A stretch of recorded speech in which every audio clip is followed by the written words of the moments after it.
ఈ పవిత్ర రామాలయ దేవాలయం ఏదైతే ఉందో ఆనాడు భక్త రామదాస్ గారు నిర్మించిన ఈ రామాలయం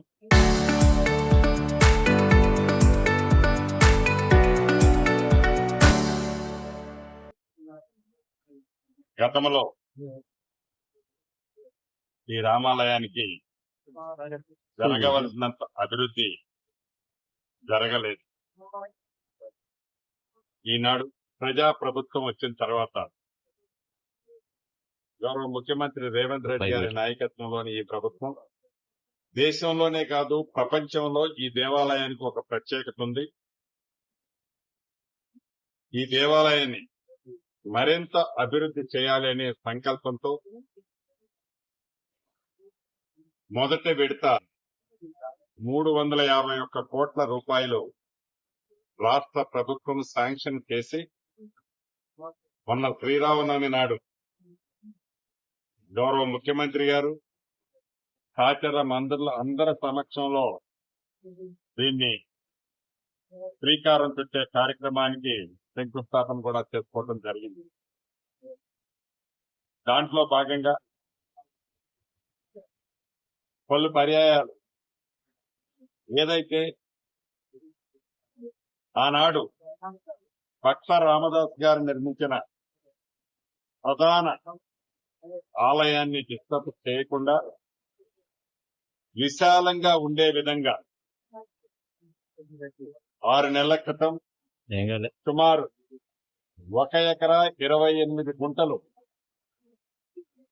సుమారు ఒక 88-89 స్ట్రక్చర్స్ ని అక్విజిషన్ చేసి ఆ ఏరియానంతా కూడా ఎక్వైర్ చేయడం జరిగింది. ఈ పవిత్ర ఆలయం, ఈ రాముల వారి ఆలయం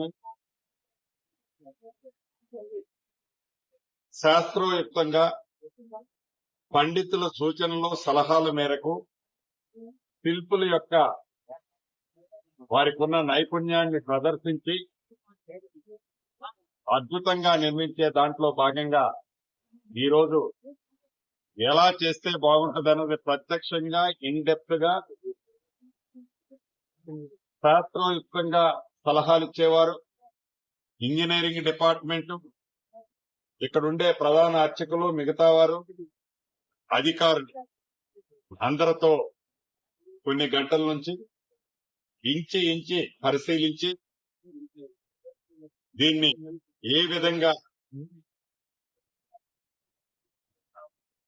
రీమోడల్ చేయొచ్చో దానికి కావాల్సిన ఏర్పాట్లన్నీ కూడా తీసుకోవటం జరుగుతుంది. రాబోయే కొద్ది రోజుల్లోనే దీన్ని పూర్తి ప్లెడ్జ్ లో రాబోయే గోదావరి పుష్కరాల నాటికి ఈ దేవాలయాన్ని మోడరైజేషన్, రీమోడల్ చేసే కార్యక్రమాన్ని పూర్తి చేయాలనే దృఢ సంకల్పంతో ఆ రాముల వారి దయతో ఈ ప్రభుత్వం ఏ కార్యక్రమం అయితే ఈనాడు చేపట్టిందో వారి సన్నిధిలో చేసే కార్యక్రమం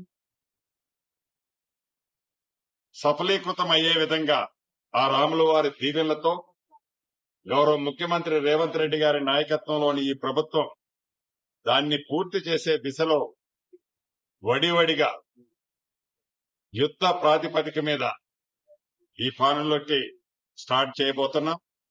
తప్పకుండా ఆ రాముల వారి దీవెనలతో క్వాలిటీ వర్క్ తో రైట్ టైంలో భక్తులకి ఎక్కడా ఇబ్బంది కలగకుండా ఉండే విధంగా శాస్త్రోయుక్తంగా దీన్ని నిర్మించగలుగుతామని రాముల వారి భక్తులందరికీ ఈ సన్నద్ధి నుంచి తెలియజేస్తారు.